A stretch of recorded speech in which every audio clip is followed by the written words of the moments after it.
The city of Aurora will pay a $750,000 settlement to protesters for pepper spraying them. The protesters held a violin vigil for Elijah McClain in the summer of 2020. A lawsuit by protesters claims at one point Aurora police officers said the gathering was unlawful. Aurora police said a small group of protesters were gathering rocks and sticks. McClain died after Aurora officers stopped him in a walk home in August of 2019, and he did nothing wrong.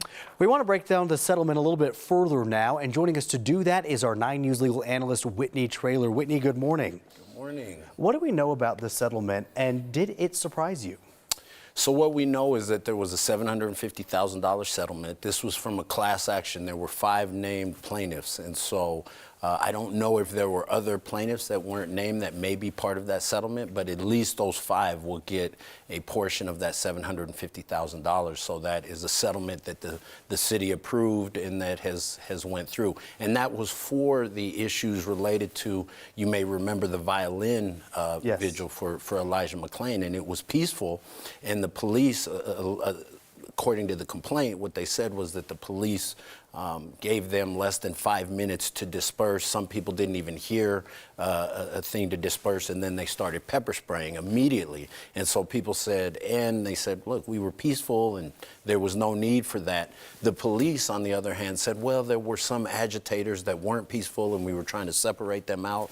And so, so the lawsuit stemmed from them really not giving an opportunity to disperse, and some arguing there was no need to disperse because it was peaceful. This is one of several cases that's going on with the Elijah McClain stuff right now, and it seems like Aurora police have been in the news a lot lately. Do you think that they're being maybe unfairly targeted? Well, that's a fair question, but no, I don't think they're being unfairly targeted, because you have to first look at the scope and the role of the police. I mean, the police play such an important role and function in society, and they are the overseers of the community. They're the peacekeepers, if you will, and so there should be a higher standard because they have a much greater responsibility. And so here, that's just the police in general. And so when there's scrutiny on the police, there should be, because they have a lot of authority. And, you know, prior to the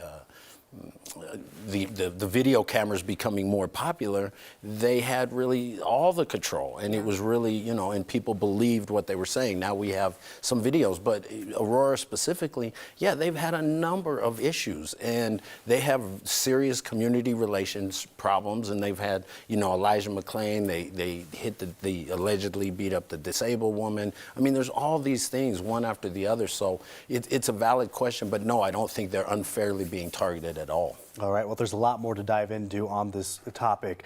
Unfortunately, we don't have the time to do that this morning, but we'll have to have you back to talk as it evolves. Sure to be here. All right, Whitney, we appreciate you.